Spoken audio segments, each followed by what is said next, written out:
तो प्यारे बच्चों, आज हम आपके सामने लेकर आए हैं डीओई के द्वारा प्रोवाइड किए गए mid term practice paper class 9th subject mathematics के सॉल्यूशन को। इससे पहले साइंस का, इंग्लिश का और हिंदी का सॉल्यूशन अपलोड है। कमेंट में लिंक पेस्ट है, ओपन करके आप देख सकते हो, ठीक है ना। कमेंट में लिंक मिल जाएगी, तो फटाफट मैथ के सॉल्यूशन को भी देख लो। 3 घंटे का टाइम मिलेगा, 80 नंबर का आपका पेपर होगा। तो क्वेश्चन पर आ जाते हैं फटाफट, ठीक है ना। सेक्शन ए, प्रश्न संख्या 1 से 16 MCQ टाइप है, एक एक नंबर के क्वेश्चन है। क्वेश्चन नंबर 1 पर फोकस करो। क्वेश्चन नंबर 1, यदि त्रिभुज ABC और त्रिभुज PQR में AB बराबर QR, BC बराबर PR और CA बराबर PQ है तो, ठीक है। तो मतलब कौन सा त्रिभुज सर्वांग सम होगा। तो 4 ऑप्शन दिए गए हैं, पहले समझो ध्यान से कि इस प्रकार के क्वेश्चन में हम समझते कैसे, वो भी 1 नंबर का है। तो ध्यान से समझो। सबसे पहले दिया है, यहाँ पर दिया है AB बराबर QR। तो ऑप्शन नंबर ए पर फोकस करो। स्टार्टिंग में AB है और स्टार्टिंग में क्या है, PQ है। तो मतलब तो ये गलत हो गया पहले ही, आगे इसको देखो ही मत, ठीक है। सी को देख लो, स्टार्टिंग में AB है, स्टार्टिंग में BA, मतलब कि AB एक ही बात है, इधर है, ठीक है ना। उसके बाद में इधर QR होना चाहिए स्टार्टिंग में, लेकिन यहाँ पर RP है स्टार्टिंग में, तो मतलब ये भी गलत हो गया, ठीक है। इसी प्रकार D को देख लो, स्टार्टिंग में AB है तो स्टार्टिंग में BC है, नहीं है ना। स्टार्टिंग में QR होना चाहिए तो स्टार्टिंग में PQ है। अगर सेकंड पर फोकस करें, स्टार्टिंग में BC है तो स्टार्टिंग में BC है, ठीक है। फिर स्टार्टिंग में PR होना चाहिए तो यहाँ पर स्टार्टिंग में PQ है, मतलब ये भी मैच नहीं कर रहा है, ये भी रॉन्ग है, तीनों रॉन्ग है, ठीक है ना। अब बी ऑप्शन को चेक कर लो। स्टार्टिंग में देखो AB है तो यहाँ पर स्टार्टिंग में AB नहीं है, लेकिन देखो लास्ट में BA यानी कि AB है, ठीक है। और अब ये जब लास्ट में है तो इसमें भी QR लास्ट में ही होना चाहिए। तो ये देखो QR यानी कि RQ एक ही बात है, लास्ट में है, क्लियर है। दूसरा देखो BC, तो BC स्टार्टिंग से देखो, CB यानी कि BC एक ही बात है ना। उसके बाद में BC की जगह स्टार्टिंग में PR होना चाहिए, दूसरे वाले में स्टार्टिंग में PR है, क्लियर है। इस पर आ जाओ, C पर P होना चाहिए, C पर P, C कहाँ पर है, स्टार्टिंग में, तो इसमें स्टार्टिंग में P होना चाहिए, P है। उसके बाद में A पर Q होना चाहिए, A लास्ट में है तो Q लास्ट में है, क्लियर है। तो मतलब ये सही है, आपका ऑप्शन नंबर बी राइट है। ऐसे ही आप पहचान लेना, ठीक है। क्वेश्चन नंबर 1 हो गया, क्लियर है। आगे देखो क्वेश्चन नंबर 2, एक संख्या अपरिमेय होती है यदि उसका दशमलव निरूपण, तो इसमें बी ऑप्शन राइट है, अशांत अनावर्ती, ठीक है ना, ये ऑप्शन राइट हो जाएगा। अथवा वाला देखो, इसमें से क्या 15/√63 प्लस √20 के हर को एक परिमेय संख्या में बदलने का एक सही तरीका है। 4 ऑप्शन दिए गए हैं, तो इसका पहले सॉल्यूशन देखो, फिर समझ में आएगा, ठीक है। आंसर नंबर सेकंड का अथवा है, ठीक है, ध्यान रखना। सबसे पहले समझो, √63 है, तो इसका जब हम फैक्टर निकालेंगे तो लिख सकते हैं 3 × 3 × 7, मतलब 3 3 9 9 7 63। जोड़ा किसका बना, 3 का, 3 बाहर निकल गया, √7 ऐसे लिख दिया गया, यानी 63 पे लिख सकते हैं √3√7। इसी प्रकार 20 है, तो 20 का फैक्टर निकालोगे तो 2 × 2 × 5, 2 2 का जोड़ा बनेगा, एक बाहर निकलेगा, √5 सेम। तो यहाँ पर हम लिख सकते हैं 2√5, ठीक है। कहने का मतलब ये समझना आप कि हम नीचे वाले नंबर को इस प्रकार से लिख सकते हैं, ठीक है ना, इसका फैक्टर निकाल कर। अब ध्यान से समझो, जब हर का परिमेयकरण करते हैं तो इसी हर वाले नंबर को, यानी नीचे वाले नंबर को ऊपर नीचे गुणा करते हैं, बस निशान चेंज कर देते हैं। तो इसका फैक्टर निकालने पर ये बना, यहाँ पर प्लस है तो क्या लगा देंगे, माइनस। अब इसी नंबर से एक बार ऊपर गुणा कर देंगे, एक बार नीचे, तो मतलब 15/√63 प्लस √20 गुणे 3√7 माइनस 2√5 ऊपर भी हो जाएगा और बटे के नीचे भी ये हो जाएगा। ऊपर नीचे इन दोनों से क्या कर देंगे, गुणा करेंगे, बस माइनस लगा देंगे, ठीक है। तो इस ऑप्शन पर फोकस करना, ऑप्शन नंबर जो भी होगा यही राइट होगा। देखो ध्यान से आगे, तो यहाँ पर ऑप्शन नंबर ए राइट है आपका, ठीक है। आगे देखो।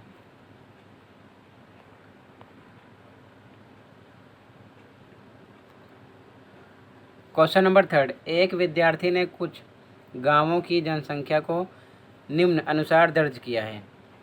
ए 450, बी 700, सी 550, डी 350, ई 950। क्वेश्चन में क्या कह रहा है देखो, निम्नलिखित में से कौन सा पैमाना वाई अक्ष पर प्रयोग किया गया है। ग्राफ को देखो फिर, वाई अक्ष पर पहले समझो, ए पर कितना है 450, बी पर है 700, ठीक है। वाई अक्ष पर ये एक्स है, ये वाई है।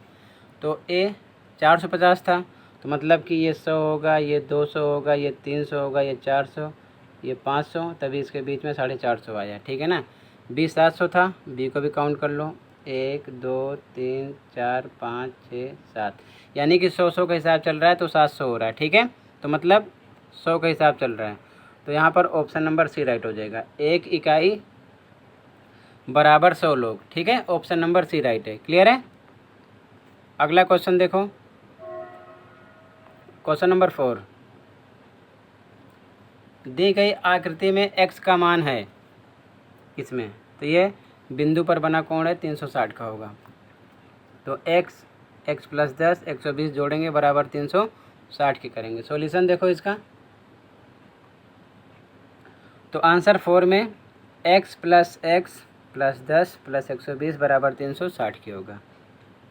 x जुड़ेगा 2x, 10 और 120 जुड़ेगा 130 बराबर 360। 2x बराबर 130 माइनस में आएगा इधर 360 की तरफ, तो माइनस में हो जाएगा। घटाएंगे तो 2x बराबर 230, तो x बराबर 230 2 बटे में आ जाएगा, भाग करेंगे तो 115 आ जाएगा, ठीक है, x का मान। क्लियर है, ये चीज़ ध्यान में रखना। आगे देखो, ऑप्शन नंबर डी राइट है, ठीक है, 115 डिग्री। क्वेश्चन नंबर 5, ठीक है, हरीश दर्शाए अनुसार कोण ए और बी बनाते हुए 2 तिनके रखता है तथा तिनके n को इस प्रकार घुमाता है कि b का मान a का 3 गुना हो जाए। a का मान कैसे बदलता है, ठीक है। अब देखो ध्यान से, ये इस प्रकार कंडीशन में लिखे हुए हैं, ये a और ये b है, ठीक है। तो इसका पहले मतलब समझो, सॉल्यूशन समझो, मैं लिख रखा हूँ। तो क्वेश्चन में प्रश्नानुसार कह रहा है कि b का मान a का 3 गुना हो जाए। तो जब b का मान a का 3 गुना होगा तो b बराबर क्या हो जाएगा 3a। 3 गुना का मतलब 3 है, 4 गुना होता तो 4a हो जाता, 5 गुना होता तो 5a, तो b बराबर 3a। तो कहने का मतलब जब b बराबर 3a होगा तो कंडीशन में हमको यही पता चल रहा है कि a का मान 2b से कम हो जाता है, ठीक है ना। क्लियर है, ये हमारा बी ऑप्शन इसमें राइट निकलेगा, ठीक है। ठीक है, यहाँ पर ऑप्शन नंबर बी राइट हो जाएगा, ए का मान 2b से कम हो जाता है, ठीक है। आगे ध्यान रखना। अगला क्वेश्चन देखो 6, 7 और 11 के बीच कुछ परमीय संख्याओं को m/6 के रूप में व्यक्त किया जा सकता है, जहाँ m प्राकृत संख्याओं के समूह से संबंधित है। निम्नलिखित में से कौन सा कथन सत्य है, ठीक है। तो सबसे पहले हम पहले वाले को ही सोल्व करके देख लेते हैं, ठीक है। तो इसका मतलब समझना, एक बार m पर 42 रखना, एक बार m पर 66 रखना, ठीक है ना। तो समझना ध्यान से, जब 42 66 लिखोगे, इसकी वैल्यू रख के सोल्व करोगे तो कितना आना चाहिए 7 और 11, ठीक है। ये चीज़ ध्यान में रखना। तो जैसे इसका पहले सॉल्यूशन देख लो एक बार। जब ए ऑप्शन को लेंगे 42 और 66 के बीच, ठीक है ना, यानी 66 के बीच, तो m बराबर एक बार हम 42 ले लेंगे 42, तो m/6 करना है हमको। m पर क्या रख दिया 42 6, यानी जब 42 को 6 से भाग करेंगे 6 7 42 7 आ जाएगा 7, ठीक है ना। इसी प्रकार m पर 66 हमको रखना है, तो यहाँ पर m/6, तो फॉर्मूला फिर से m पर क्या रखेंगे 66/6। अब यहाँ पर जब डिवाइड करेंगे तो 11 आ जाएगा, ठीक है ना। ये चीज़ ध्यान में रखना। क्लियर है, तो मतलब 7 भी आ रहा है 11 भी आ रहा है, तो मतलब ए ऑप्शन ही हमारा राइट हो जाएगा। ठीक है ना, ये चीज़ ध्यान में रखना। ऐसे आप 1 बाय 1 करके चारों ऑप्शन चेक कर सकते हो, चारों ऑप्शन को। तो इसमें आपका ए ऑप्शन राइट हो जाएगा। ठीक है, आगे देखो क्वेश्चन नंबर 7। संख्या रेखा पर रूट 27 को निरूपित करने के लिए रिद्धि का कार्य दिखाया गया है। ठीक है, संख्या रेखा पर ओडी को त्रिज्या के रूप में प्रयोग करके चाप डी क्यू खींचा जाता है। ओडी ये है और डी क्यू चाप ये खींचा जाता है। ठीक है, रिद्धि के काम को देखकर टीना और अजय ने निम्नलिखित बातें कही। तो सबसे पहले टीना ओ ए बराबर 5 बता रही है, ओ ए ये 5 है, और कह रही है ए बी बी डी 1 है, ए बी 1 है, बी डी 1 है। ठीक है, तो यहाँ पर अगर ये 5 है, ठीक है, ये तो मान लो इन्होंने बोला ठीक है जो भी है टीना। अजय कह रहा है कि ओ बी 26 है, ओ बी, तो मतलब कि ध्यान से समझो, ओ ए कितना है, टीना ने बोला है 5, ए बी 1, बी डी 1, ये बोल रखा है। तो अजय कह रहा है रूट 26 है। ठीक है, तो समकोण त्रिभुज से अगर हम निकालेंगे तो ये बन जाएगा, रूट 26 भी निकलेगा, ये भी सही कह रहे हैं। ठीक है, कैसे सॉल्यूशन देख लो एक बार कैसे निकलेगा। टीना के लिए ओ ए 5 इन्होंने बताया, ओ ए 5 ठीक है, ए बी बी डी 1, ये भी 1, बी डी भी 1, बी डी यही तो है। ठीक है, 1 है, 5 1 1। ठीक है, ध्यान रखना। तो मतलब टीना की बात तो ठीक है। पहले चेक करते हैं अजय के लिए। अजय कह रहा है ओ बी 26 है। ठीक है, ओ बी 26 है, ओ बी ये। ठीक है, तो मतलब ये कैसे बनेगा, अगर समकोण है तो आधार के स्क्वायर प्लस लंब का स्क्वायर, ये आधार हो जाएगा, ये लंब हो जाएगा, यानी 5 का स्क्वायर यहाँ पर लिखेंगे। समकोण त्रिभुज ओ ए बी में। ठीक है, ओ बी ओ ए का स्क्वायर, आधार के स्क्वायर, ओ बी लंब का स्क्वायर, ए बी है। ठीक है, ए बी लंब का स्क्वायर। तो आधार यहाँ पर दिया था 5, 5 का स्क्वायर, ये 1 का स्क्वायर, तो 25 + 1 रूट 26 आ गया। मतलब कि जो यहाँ पर अजय कह रहा है वो भी सही कह रहा है, वो भी सही निकल रहा है। लेकिन फिर अजय कह रहा है ए बी बराबर 1 है, ए बी बराबर 1 है, ए बी बराबर 1 है, यानी ए बी 1 है। तो ये भी बात सही कह रहा है, ए बी भी 1 है। लेकिन यहाँ पर बात हो रही है इस चाप के लिए। ठीक है ना, ओडी के लिए, ओडी के लिए। तो ओडी के हिसाब से टीना ने क्या बोला, ये 5 है, ये 1 है, ये 1 है, तो इन दोनों के हिसाब से ये कितना आ जाएगा 26।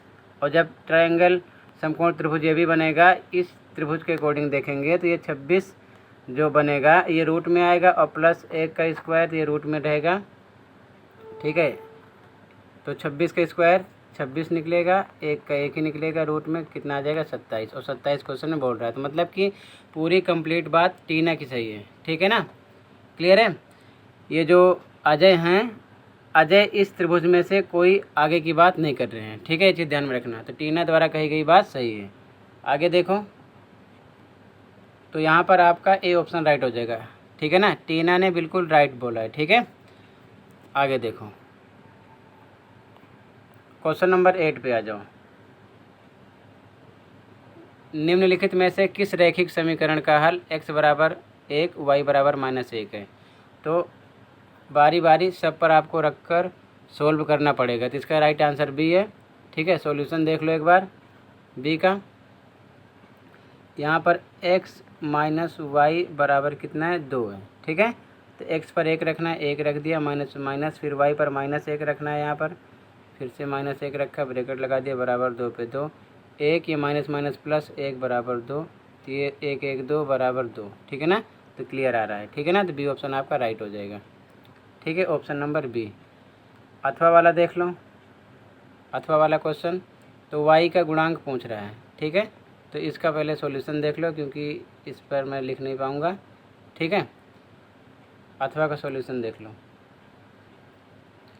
8वें का ऊपर वाला भी देख सकते हो, यहाँ फिर से मैंने लिख दिया है। ठीक है ना, 2 आ जाएगा। x पर हम 1 रख देंगे y पर -1 तो 2 बराबर 2 आ जाएगा, बी ऑप्शन राइट हो जाएगा। अथवा वाला देखो ध्यान से, y का गुणांक पूछ रहा है, ये इस प्रकार क्वेश्चन में दिया था। ब्रैकेट तोड़ेंगे, 5 को 2 किया 10y, फिर 5 को चार्ज करेंगे, माइनस पे माइनस, 5 चौक 20, फिर 3x - 4y - 7 बराबर 0, सेम लिख दिया। अब देखो ध्यान से, 10y और ये 4y माइनस का है, 10y में से 4y घटाएंगे तो 6y आएगा प्लस का, ठीक है ना, ये आ गया।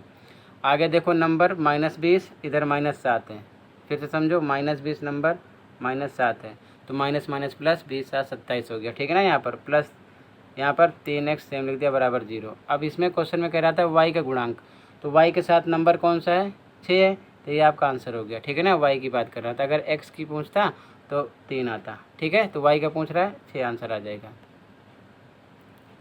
आगे देखो, तो 8वें में फर्स्ट में बी ऑप्शन राइट है, सेकंड में बी, 6, ठीक है।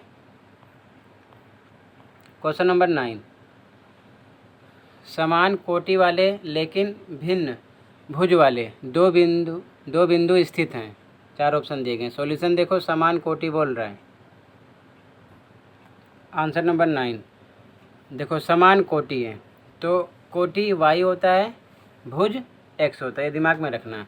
तो अगर समान है तो हम कोई भी नंबर ऐसे ही मान सकते हैं, ठीक है ना। ये x होता है और ये y होता है, तो कोटि सेम कह रहा है समान है, तो y पर 4 रख दिया और x पर अपने अकॉर्डिंग 3 रख दिया, 5 रख दिया, कुछ भी रख सकते हो, हमें मानना ही है, ठीक है। तो इस प्रकार से ये x y एक्सिस यानी रेखा अक्ष होते हैं। यहाँ पर जब ये रेखाएं जाएंगी ध्यान रखना, अब ये हमारा x है, ये y है, यानी 3 और 4, तो +3 कहाँ है, यहाँ पर है, और y पर 4 कहाँ पर है, यहाँ पर है, तो यहाँ एक दूसरे को मिल रहा है, 3 4 हो गया। फिर उसके बाद में x पर 5 है, प्लस का ये है, ये सीधा जाएगा, और y पर 4 है, तो y पर 1 2 3 4, ये सीधा यहाँ पर आ रहा है। तो मतलब इन दोनों बिंदुओं से मिलाते हुए एक रेखा जब हम खींचेंगे, ये ध्यान से समझो, ये रेखा यहाँ से इस प्रकार से जाएगी, ठीक है। तो ये किस प्रकार की रेखा बन रही है बताओ, x के समांतर जा रही है, ठीक है, क्लियर है। तो ये ऑप्शन हमको सी ऑप्शन लगाना है, x के समांतर। आंसर देखो, ऑप्शन नंबर सी राइट हो जाएगा, x अक्ष के समानांतर एक रेखा पर, ठीक है, ध्यान रखना। अगला देखो क्वेश्चन नंबर 10, क्वेश्चन नंबर 10, दो कोण जिनका योग 180 डिग्री होता है वह कहलाते हैं समपूरक होते हैं, डी ऑप्शन राइट है, ठीक है। आगे देखो, अथवा वाला, यदि किसी रैखिक युग्म का एक कोण न्यून कोण हो तो दूसरा होगा, जब एक न्यून होगा तो दूसरा अधिक होगा, ये चीज़ ध्यान में रखना, सी ऑप्शन राइट है, ठीक है। तो 10वें में ऊपर वाले में डी और नीचे वाले में सी, ठीक है। अगला क्वेश्चन नंबर 11 देखो,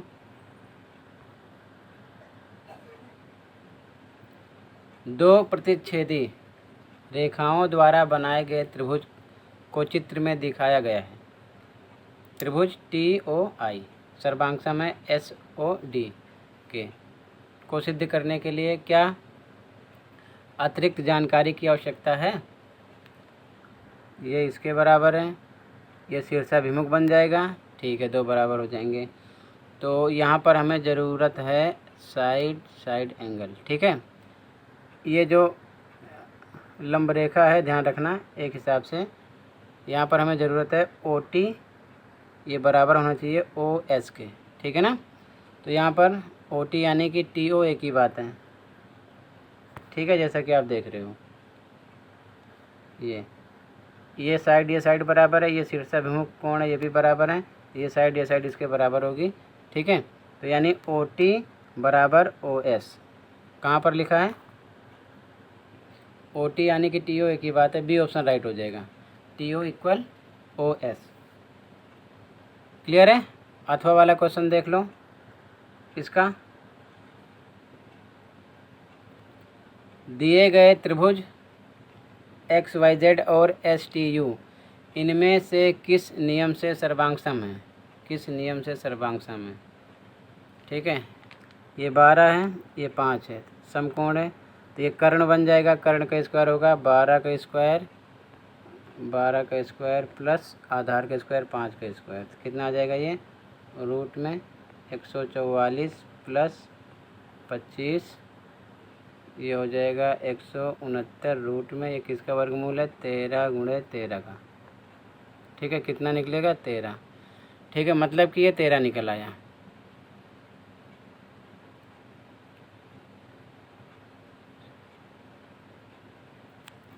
कितना आ गया 13। इसी प्रकार ये भी 13 दे रखा है, 12 दे रखा है, तो ये कर्ण दे रखा है, तो 13 का स्क्वायर माइनस 12 का स्क्वायर हो जाएगा, ये साइड निकालेंगे तो 169 माइनस 144 कितना आ जाएगा 25, ये किसका है 5 का। ठीक है ना, तो मतलब ये 5 आ गया, ये कितना आ जाएगा 13।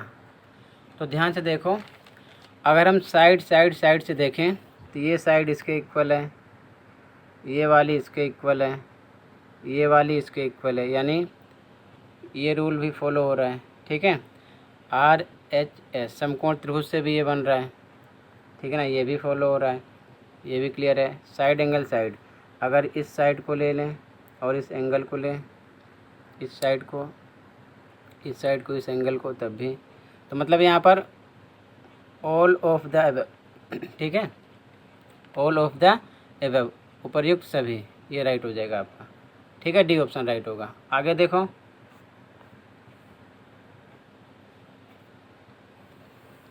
क्वेश्चन नंबर 12, दो त्रिभुज दिखाए गए हैं, त्रिभुज PUL का परिमाप 30 सेंटीमीटर है। क्या त्रिभुज सर्वांग सम है? क्या त्रिभुज सर्वांग सम है? ठीक है, पहला क्या है इसमें, हाँ, प्रत्येक त्रिभुज में अज्ञात कोण की गणना करने पर यह निष्कर्ष निकाला जा सकता है कि त्रिभुज AAA नियम से सर्वांग सम है। एंगल एंगल एंगल, ठीक है, ये तो कट ये नहीं होगा। दूसरा, नहीं, क्योंकि प्रत्येक त्रिभुज में अज्ञात कोण की गणना नहीं की जा सकती, ये भी गलत है। तीसरा, त्रिभुज की सर्वांग क्षमता के बारे में निष्कर्ष निकाला जा सकता है यदि त्रिभुज PUL की भुजा UL की लंबाई ज्ञात हो। ठीक है, ये भी नहीं है, ऐसे भी नहीं होगा। डी, त्रिभुज की सर्वांग क्षमता के बारे में निष्कर्ष निकाला जा सकता है त्रिभुज MNQ और भुजा MNMQ ज्ञात हो। MNMQ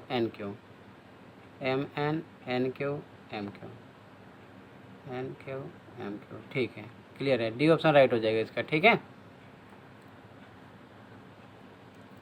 option number D right है इसमें। आगे देखो, क्वेश्चन नंबर 13, यदि ऊंचाई A इकाई वाले एक समबाहु त्रिभुज का क्षेत्रफल है। ठीक है, ऊंचाई A इकाई वाले एक समबाहु त्रिभुज का क्षेत्रफल, ऊंचाई दे रखा है। ठीक है ना, ध्यान रखना, त्रिभुज अगर ऐसा होगा तो ये ऊंचाई दे रखा है। ठीक है, नहीं त्रिभुज का क्षेत्रफल सोचो कहीं √3/4 A² लगा दो, तो ये गलत है, ये नहीं है। ठीक है ना, देखो पहले सोल्व करते हैं इसको।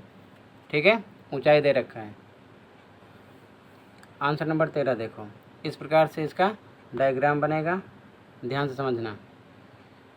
ये A दे रखा है, ऊंचाई दे रखा है। ठीक है ना, तो भुजा मान लेंगे x, ये x हो गया, ये x हो गया, ये भी पूरा x हो गया, B से लेके C तक।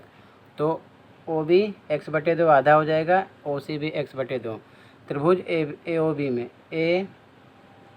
में ध्यान से समझना, कर्ण का स्क्वायर बराबर लंब का प्लस आधार का स्क्वायर। ठीक है ना, लंब कितना है A का स्क्वायर, आधार कितना है x/2 का स्क्वायर। ठीक है, लंब कितना है ध्यान से समझो, A का स्क्वायर आधार x/2 का स्क्वायर, और कर्ण पर x का स्क्वायर। वैल्यू रखेंगे तो x² बराबर A² प्लस x/2 का होल स्क्वायर आ जाएगा। x² बराबर A² प्लस x का स्क्वायर, और ये 2 दूना 4 हो जाएगा। ठीक है, x² इधर आएगा, माइनस का हो जाएगा, ध्यान रखना। ठीक है, तो बटे एक अपनी तरफ से लगाएंगे, क्रॉस मल्टीप्लाई करेंगे। x का 4 से क्या 4x² माइनस x² एकम x² बटे 4 एकम 4, फ्रैक्शन हो जाएगा। ठीक है, A² बराबर 4x² में से 1x² है, ये घटेगा 3x² बटे 4, दोनों तरफ वर्ग घटाने के लिए सॉरी, इधर से वर्ग घटाएंगे तो ये वर्ग इधर किस में लग जाएगा, रूट में। ठीक है, तो रूट में √3 हो जाएगा, एक्स स्क्वायर है ये, तो एक्स गुणे एक्स यानी कि 1x निकलेगा, और 4 का 2 गुणे 2, 2 दूना 4, तो क्या निकल आया 2। ठीक है, तो क्रॉस मल्टीप्लाई करेंगे बटे 1 लगा के, 2 को एक्स ए से किया 2a, और √3x का 1 से होगा, सेम आएगा। तो x बराबर, भुजा निकाले ना, भुजा हमने x माना है, तो 2a ये √3 बटे के नीचे आ जाएगा। ठीक है, तो क्षेत्रफल क्या होता है समबाहु त्रिभुज का, √3 बटे 4 एक्स स्क्वायर।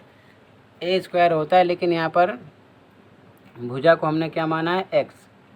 ठीक है, यहाँ पर तो एक्स स्क्वायर लिख सकते हैं, और x हमने निकाल भी लिया है। ठीक है, तो क्षेत्रफल बराबर फॉर्मूला √3 बटे 4 पे सेम, भुजा x पर 2a बटे √3 स्क्वायर है, 2 बार लिख दिया। अब देखो ध्यान से, ये √3 जोड़ा बन जाएगा, 3 आ जाएगा, 2 से काटा, 2 दूना 4, 2 एकम 2 कट गया, √3 और a स्क्वायर इधर आ गया। ठीक है, तो ये ऑप्शन नंबर सी राइट हो जाएगा। क्लियर है?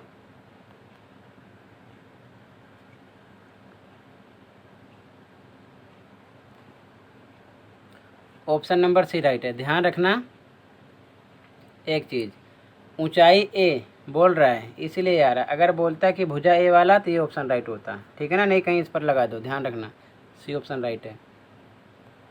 अगला क्वेश्चन, यदि s-a बराबर 10, s-b बराबर 20, s-c बराबर 30 सेंटीमीटर है तो त्रिभुज का परिमाप है। आंसर देखो अथवा का,